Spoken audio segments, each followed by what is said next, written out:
In a previous video I showed you how to make a great display for action figures using the 3D rock fake background from a aquarium that I picked up off eBay, and I mentioned that I wanted to actually add some more details to that background. Well, recently I've found something that should be ideal for adding some bones and sort of debris to that rock surface, and here it is. It's a it's called Fossil Hunters Make Your Own Stegosaurus. I picked this up in a cheap sort of pound shop. It costs $1.99 and it looks pretty reasonable. It's a sort of plastic, the bones of a stegosaurus. So let's open this up and we'll see what we get inside. So let's see what we have when I open this up. What you've got is, it's quite hard to get out. Yeah, the remains of a stegosaurus, all in pieces. As you can see, the bones are pretty detailed. They've got quite a nice sort of paint job on them that makes them look old and decrepit. Got nice bits of rib cage here, few holes in it, but which we can sort those out. Here's a head, nice opening jaw, some bits of arm, and that. I think this should work very nicely. So what I'm going to go ahead and do is I'm going to cut this up into sort of smaller chunks, because I want just little bits of rib cage sticking out. Maybe use the skull, cut parts of the arm off, and I can glue these onto the background. Add a few more bits of the PVA glue mixed with wood fibres to sort of blend it in a bit, and then give it an extra coat of paint, and these should fit in quite nicely with the background. So first up, I want to remove some of the obvious sort of pegs that join this thing together. It looks like the plastic's fairly sort of weak, so just using a knife I should be able to cut these bits off quite nicely. So let's just do that.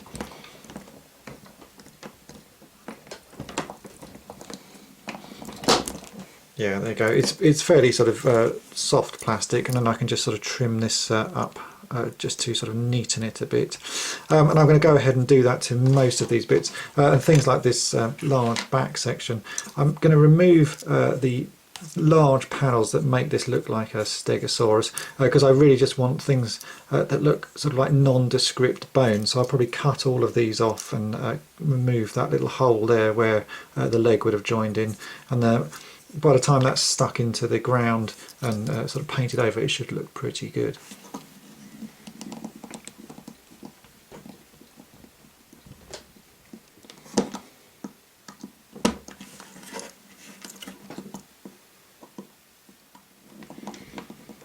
So now I have a few bits cut. I want to see where I can sort of position them before I cut some of the rest. So here we have these part of the rib cage, and it looks pretty good. There's a few marks on top, but these are all going to get covered by the time I've glued it in place and repainted it. So I think this bit should look quite nice, sort of jammed in the back there if I wedge it in.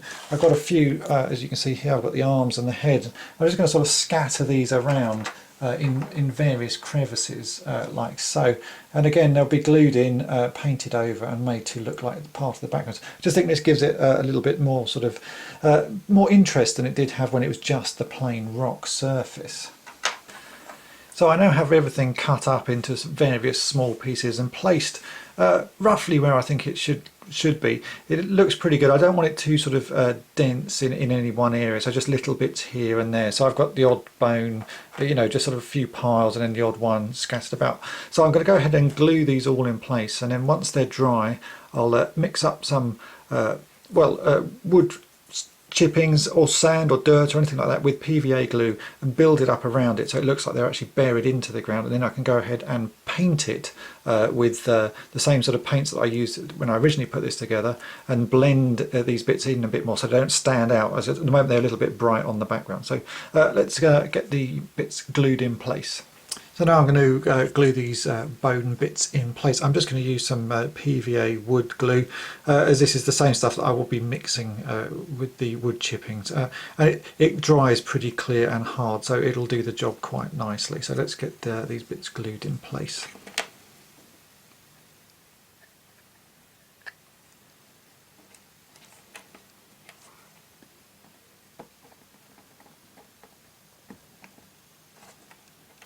So here we have all bits glued in place. They now just have to dry. It's going to take a couple of hours for the PVA glue to set, and then I can get on with making these bits blend into the background a little bit more.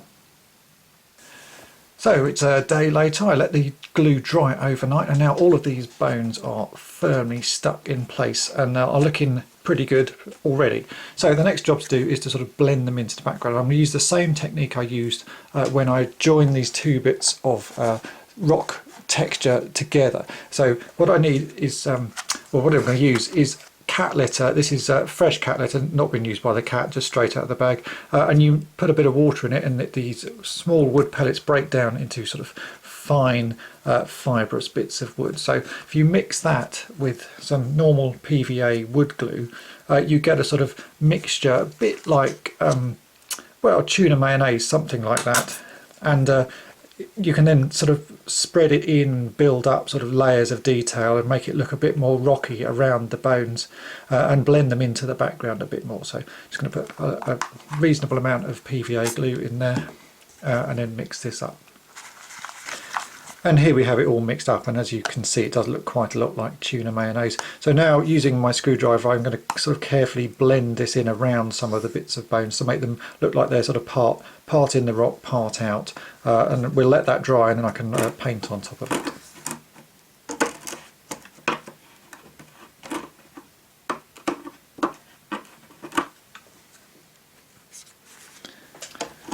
Now that the glue and wood chippings have dried, I'm going to use a combination of paints to sort of start blending it in with the rock. I'm going to use some Humbrol acrylic paints, as you can see here. This is number RC402, and also some Humbrol black paint 33. Basically, you just have to use whatever paints you've got that will match with the surface you're trying to match. So let's go ahead and start painting it. I'm just going to mix the two colours together in sort of small amounts and blend it with water as well, and I can just sort of start pasting it on. Initially it will look a little bit sort of odd because the colours won't match, but as I work over this, it will start blending in quite nicely.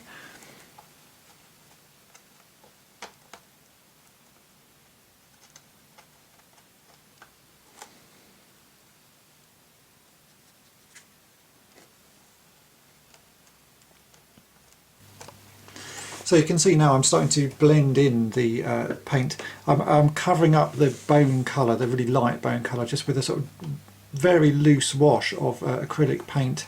I've got some particularly dirty water here, which is just the stuff that's left over from mixing and blending the paints together. And this works quite nicely as a wash, just to sort of wash over, if you can see here, the bones, and once it dries it'll fill in all of the cracks and make them look a lot more sort of ancient.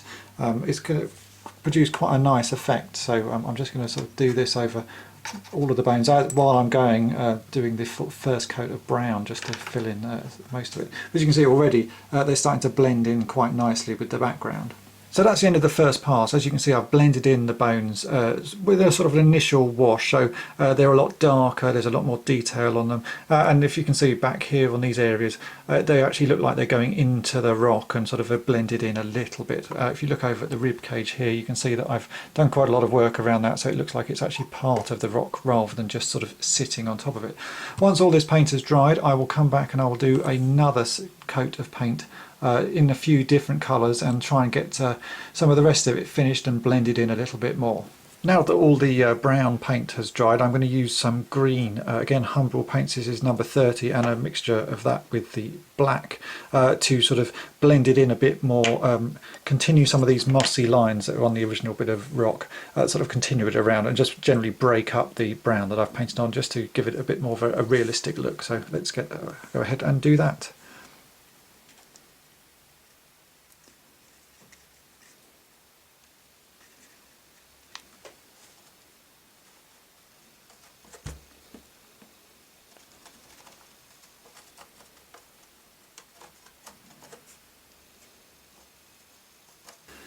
So here we have it now with all of this sort of green and black blended in to sort of break up the brown. I used quite a lot of water just to sort of blur the paint together and it sort of gets splodges all over the place. It seems to work quite well mixing it with water just to sort of break up the paint, because it means that you can then wash it in over the rest of the rock and you don't get such sort of hard edges, and the end result looks pretty nice like this. So now I've just got to leave this to dry.